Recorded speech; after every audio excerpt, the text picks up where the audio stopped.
एक जिंदगी अधूरी, एसएचओ अरविंद कुजूर का दुखद अंत। रात के सन्नाटे को एक तेज गोली की आवाज ने चीर दिया।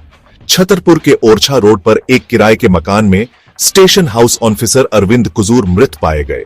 उनके हाथ में उनकी सर्विस रिवॉल्वर थी, जो एक भयानक तस्वीर पेश कर रही थी।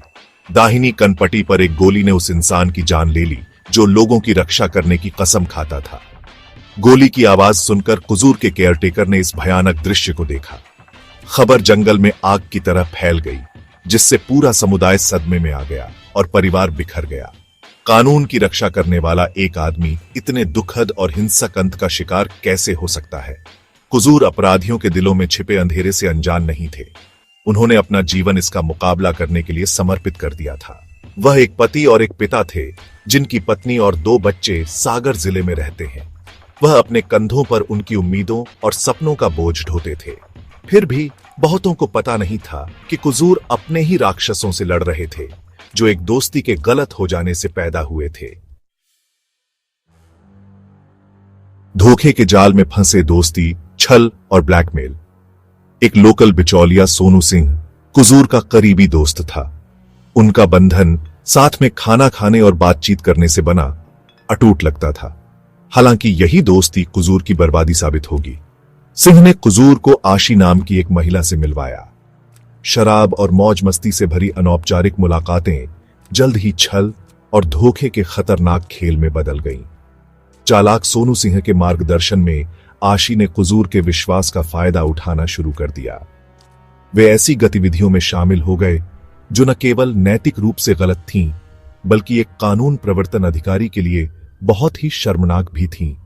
कुजूर को पता नहीं था कि इस धोखेबाज जोड़ी का एक भयानक प्लान था। उन्होंने अपनी मुलाकातों को रिकॉर्ड किया, जिसमें कुजूर को आपत्तिजनक स्थिति में कैद किया गया था। ये वीडियो उनके हथियार बन गए, ब्लैकमेल और जबरन वसूली के औजार। निराशा का भारी बोझ, आर्थिक बर्बादी और मानसिक प्रताड़ना। कभी खुशनुमा सभाएं कुजूर के लिए बुरे सपने में बदल गईं। उनके राज्य का बोझ, उनके कार्यों की शर्म और लगातार पर्दाफाश होने का डर असहनीय हो गया। सोनू सिंह और आशी अपने फायदे से उत्साहित होकर कुजूर के जीवन पर नियंत्रण करना शुरू कर दिया। उन्होंने पैसे मांगे, बड़ी रकम, जिससे उसकी आर्थिक स्थिति खराब हो गई। जांच में संदिग्ध लेन देन का पता चला, जिसमें कुजूर के खाते से आशी के खाते में बड़ी रकम ट्रांसफर की गई थी।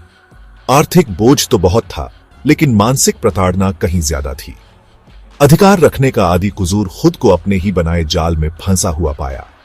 रोज की धमकियां, लगातार पर्दाफाश होने का डर और अपने किए पर शर्मिंदगी ने उसकी मानसिक स्थिति को कमजोर कर दिया।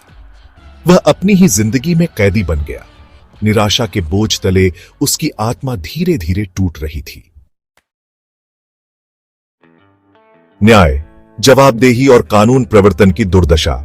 एसएचओ अरविंद कुजूर का दुखद अंत उन अनकही परेशानियों की याद दिलाता है जिनका सामना कई कानून प्रवर्तन अधिकारी करते हैं। वे जीवन के दबावों, बुराइयों के प्रलोभनों या शोषण के विनाशकारी परिणामों से अछूते नहीं हैं। कुजूर की मौत की जांच जारी है। सोनू सिंह और आशी, जो उनके पतन के कथित सूत्रधार हैं, फिलहाल फरार हैं। पुलिस उन्हें न्याय के कटघरे में लाने के लिए सक्रिय रूप से उनकी तलाश कर रही है। कुजूर की कहानी एक दुखद कहानी है, लेकिन यह एक बड़े मुद्दे को भी उजागर करती है।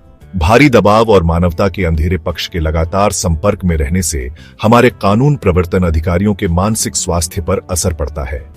वे भी इंसान हैं, जिनके परिवार, सपने और कमजोरियां हैं। हमें पुलिस बल के भीतर बेहतर मानसिक स्वास्थ्य सहायता की आवश्यकता को पहचानना चाहिए। हमें ऐसा माहौल बनाना चाहिए जहां हमारे अधिकारी बिना किसी डर या रोक-टोक के मदद लेने में सहज महसूस करें। तभी हम ऐसी त्रासदियों को दोबारा होने से रोकने की उम्मीद कर सकते हैं। सिस्टम अरविंद कुजूर को बचाने में नाकाम रहा। आइए हम यह सुनिश्चित करने का प्रयास करें कि यह उन लोगों को निराश न करे जो अपनी जान हमारी रक्षा के लिए समर्पित करते हैं। भारत दिवस के सब्सक्राइब करें और खबर को शेयर जरूर करें।